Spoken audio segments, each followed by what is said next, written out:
de Xavi seraient là. Les 4 attaquants pour récupérer du but. Côté FC Barcelone, avec du Edinson Cavani, Manchester United, un but pour l'instant. Le retour peut-être d'Alexis Sanchez à l'Inter, 2 buts pour le moment. Pierre-Emerick Aubameyang, Arsenal, 7 buts qui est en rififi, on le dit avec Arteta, affaire à suivre. Mais la priorité absolue, on ne le lâche pas, c'est lui, l'international espagnol. Ferran Torres sous les ordres de Guardiola à Manchester City. 3 buts pour le moment, priorité absolue, c'est clair. C'est dans les colonnes intérieures, une nouvelle fois, du quotidien Sport. Je vous le rappelle, le Barça manque de buts. De Jong, Luc De Jong, ça ne marche pas du tout. Depay, ça coince un peu après un bon début. Et puis le Kun Agüero, vous le savez, a décidé de mettre un terme à sa carrière après ses problèmes cardiaques décelés. Au passage, ça c'est intéressant pour la masse salariale du Barça, il a décidé de tirer une croix sur sa 2e année de contrat qui était prévue 2022-2023. Ça, c'est un bon geste pour le FC Barcelone. Donc, priorité absolue, vous l'aurez compris, pour Ferran Torres. Pour ce faire, il faut faire sortir, il faut abaisser la masse salariale. Le premier objectif, c'est avec Ousmane Dembélé pour répondre au fair play financier. La solution Dembélé, elle est toute simple. Prolonger Ousmane Dembélé, le prolonger à la baisse pour faire baisser la masse salariale et répondre ainsi au fair play financier. La première option n'est donc plus de vendre Ousmane Dembélé, mais de le garder, mais à la baisse. Ceux qui devraient en revanche sortir, c'est 4-5 joueurs de la classe moyenne. C'est ainsi qu'on les appelle maintenant du côté du FC Barcelone.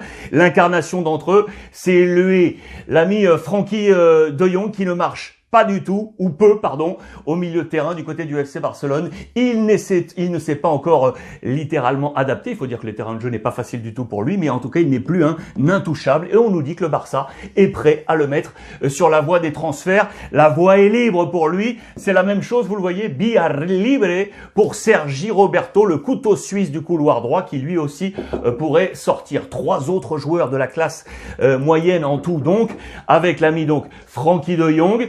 Regardez, les Français sont là. L'Anglais, Umtiti et Ter Stegen. Je vous en ai parlé depuis un petit moment. Le gardien n'est plus vraiment à son top niveau et du coup, on s'interroge. Cette classe moyenne qui devrait et pourrait donc sortir. On va s'appuyer, vous le savez, ça aussi, sur les jeunes, la jeunesse du FC Barcelone pour reconstruire. Avec là aussi une incarnation, c'est le jeune Abdé. La métamorphose d'Abdé en papier, en page intérieure. Pourquoi? Parce que là, le Barça va jouer contre Elche, et c'est là qu'a grandi le père Abdé. Regardez cette petite photo ici. C'était le 12 novembre 2010. 2010, il y a plus de 10 ans, on parle de métamorphose parce que notamment sur le plan physique, il a su travailler pour répondre aujourd'hui aux exigences du plus haut niveau. Autre profil qui semble intéresser le FC Barcelone en parlant d'attaquant, peut-être, c'est Bernardeschi. Regardez, de la Juventus de Turin. Vous savez que le président Laporta était à Turin il y a quelques jours pour accompagner Pedri qui recevait son Golden Boy. Eh bien, on a discuté sur place et notamment de Bernardeschi et de la Juventus de Turin. Affaire à suivre. En tout cas, l'économie du Barça est au cœur du sujet de la presse. D'ailleurs, notez au passage qu'on prévoit une austérité politique au niveau des voyages, des déplacements. Il faut savoir que le Barça lâche chaque année 13 millions d'euros. C'est ce qu'on a lâché la saison passée sur les voyages. On va voir tout ça à la baisse et notamment le nombre de personnes en déplacement avec les joueurs, bien évidemment. Mais le cadre dirigeant va réduire ce nombre. 5 personnes, Laporta inclus, maintenant prévu lors des voyages. Austérité totale du côté du FC Barcelone. Voilà pour le point Barça. On file au Real Madrid car là, on a tiré le signal d'alarme. Pourquoi? Réponse ici. Signal d'alarme au Real Madrid, les amis, parce que la Covid-19 frappe de plein fouet le Real Madrid avec cette 6e vague, comme on les appelle. Regardez, les joueurs sont là touchés. On va faire le détail tout de suite. Le Covid, vous voyez la Covid qui touche le Real Madrid de plein fer. Carlo Ancelotti va devoir travailler le signal d'alarme et tirer. On va jouer face à Cadiz pour le Real Madrid. Plusieurs joueurs touchés, je vous l'ai déjà annoncé. Modric et Marcelo étaient les 2 premiers cas. Asensio, Rodrigo, Bale et Lunin également touchés. On s'est demandé si le Real allait pouvoir tenir, voir s'il allait falloir déplacer, reporter ce match? Réponse, non. Le règlement est clair. En Espagne, il faut 13 joueurs disponibles pour pouvoir jouer. C'est bien le cas. Le Real Madrid ne comptait pas de toute façon demander le report de cette rencontre et surfer sur l'élan très positif du moment du Real Madrid. En attendant, eh bien, Carlo Ancelotti va devoir travailler sur ses plans pour ce match. En arrière-plan, justement, le mercato du Real Madrid, je vous montre ça c'est intéressant, en marge de la Covid, mais on va y revenir, puisque regardez, Rudiger, vous le savez, était un objectif principal du Real Madrid, puisqu'il sera libre de tout contrat, et on veut agir un peu comme on l'a fait avec David Alaba, mais la guerre froide avec le Paris Saint-Germain continue, et on nous dit dans les colonnes de As que Paris viendrait se mêler à la bataille, pour éventuellement prendre Rudiger et embêter un petit peu le Real Madrid. Vous le savez, on a déjà en toile de fond le 8e de finale de Ligue des Champions, très attendu. Je reviens à la Covid parce que si on parle de Rudiger avec Chelsea, en Angleterre, la Première Ligue, là, le signal d'alarme est à plein feu. Plein feu, feu rouge, avec Omicron qui frappe très fort, vous le voyez, et notamment les patrons des clubs principaux de la est en train de faire. Est-ce qu'il ne faut pas mieux arrêter? Vous savez qu'en Angleterre, il y a le Boxing Day et autres.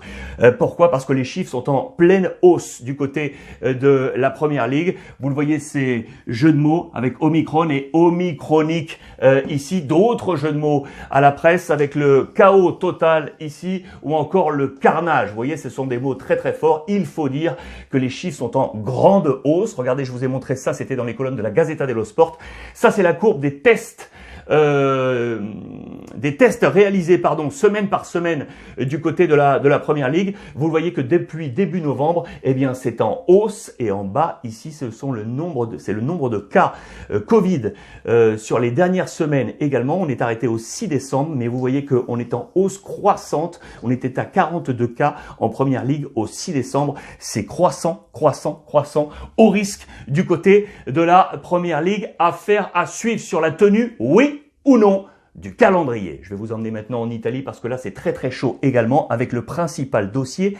Et si Martial filait du côté de la Juventus de Turin? Martial, Manchester vers la Juve, oui ou non? Regardez. Voilà la grande une du côté de l'Italie, avec donc Anthony Martial qui pourrait filer du côté de la Juventus de Turin. C'est ici, vous le voyez, pour le joueur de Manchester United. Les autres gros titres, l'Inter contre l'Inter, parce que Simone Inzaghi veut battre les records d'Antonio Conte, on va y revenir. Et puis là, ça c'est intéressant, car les grands spécialistes du football italien pensent très clairement que le principal adversaire de l'Inter pour le Scudetto, c'est Monsieur Gasperini, le coach de l'Atalanta Bergame, qui serait le parfait anti-Inter. Capello, Bergomi, Arrigo Sacchi, les spécialistes ont été interrogés et ils pensent à l'unisson que c'est bien l'Atalanta qui pourrait jouer le trouble fête dans cette bataille pour le Scudetto. L'Inter va tenter dès ce soir d'ailleurs de prendre la fuite, bien évidemment. Vous le voyez, c'est un match très attendu sur la pelouse de Franck Ribéry, la Salernitana qui est en grande difficulté d'ailleurs au passage institutionnel, financière.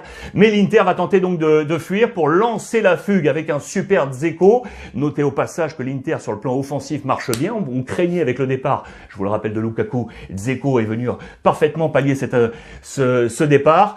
Quasiment 100 buts sur l'année Séville depuis le mois de janvier, on est à 98. Principal artisan, bien évidemment, l'ami Dzeko. Il a marqué 11 buts déjà depuis son arrivée à l'Inter, 8 en Serie A et 3 sur la scène européenne. L'Inter peut fuir pour éviter le retour donc de l'anti-Inter, Monsieur Gasperini et l'Atalanta. Alors Martial va-t-il filer du côté de la Juve? Vraisemblablement, selon les dernières informations, ça semble être oui, avec un prêt possible par Manchester United. On rappelle ses temps de passage, lui qui était du côté de l'équipe de Lyon avant de filer à Monaco pour 5 millions d'euros, puis de Monaco à United pour 60 plus 20 par bonus. Il est actuellement à des émoluments à 8 millions d'euros par saison, un contrat qui court jusqu'en 2024. On parle donc de prêt pour trouver une force offensive complémentaire du côté de la Juventus de Turin, parce que le marché est très clair pour Max Allegri. Il a fixé des objectifs. Martial est là, à côté de Scamacca que vous voyez de Sassuolo. Pour le faire venir, il faut faire sortir, c'est évident. Et on nous dit que Morata pourrait être out. Affaire à suivre. Morata, l'international espagnol de 29 ans. Ligne par ligne, il y a des objectifs. Regardez au milieu de terrain, on nous parle des possibles arrivées de Rovella, du Genoa, qui a 20 ans, ou encore ici de Zakaria, du Borussia Mönchengladbach, 25 ans, qui, pour sortir et laisser de la place, ces deux hommes, Arthur, 25 ans, ou encore Ramsey, 30 ans. Et puis en défense, un objectif, ce serait lui, Federico Gatti, 23 ans, de la Frosinone, et celui qui sortirait, ce serait Rogani, out, 27 ans, le mercato de la Juventus, qui est donc en pleine ébullition. Affaire à suivre. Pour finir, et encore un petit parfum de Juve, et si Monsieur Didier Deschamps restait à la tête de l'équipe de France? On a tous en tête ce débat en disant que après la Coupe du Monde, peut-être que Didier partirait et quitterait son poste à la tête des Bleus. Tout le monde pense à Zinedine Zidane derrière. Mais regardez, entretien dans les colonnes de l'équipe. Deschamps ne ressent pas d'usure. On était en marge du tirage de la Nations League, bien évidemment, et ben, commence à flirter l'idée que Didier Deschamps pourrait finalement rester. Photo du dernier titre de la Nations League remporté face à l'Espagne, bien évidemment, et plusieurs questions et des éléments de réponse en verbatim. L'Euro, l'élimination a fait mal. Son avenir, je ne redirai jamais stop. Je ne redirai jamais stop. Benzema, Griezmann, Antoine est indiscutable. L'avenir de Giroud, Mandanda et Sissoko, à un moment, cela s'arrête. À un moment, cela s'arrête pour Giroud, Mandanda et Sissoko. Et enfin, la Coupe du Monde au Qatar. L'ambition sera d'aller au bout. On va profiter de la Nations League pour faire que ces 6 matchs soient des matchs de préparation pour Didier Deschamps. D'ailleurs, pour terminer, je vous rappelle donc ce tirage de la Nations League. L'équipe de France est dans le groupe 1, ici avec le Danemark, la Croatie et l'Autriche. Groupe 2, Espagne, Portugal, Suisse et les Tchèques. Groupe 3, l'Italie, l'Allemagne, l'Angleterre et la Hongrie. Très très chaud ici. Et enfin le groupe 4, la Belgique, les Pays-Bas, la Pologne et les Gallois. Voilà pour ce point complet. Média aujourd'hui les amis. Merci une nouvelle fois de votre fidélité. On s'accompagne via le hashtag Ruiz Club sur l'ensemble des réseaux sociaux. Et n'oubliez pas, comme tous les jours, profitez des vôtres les amis.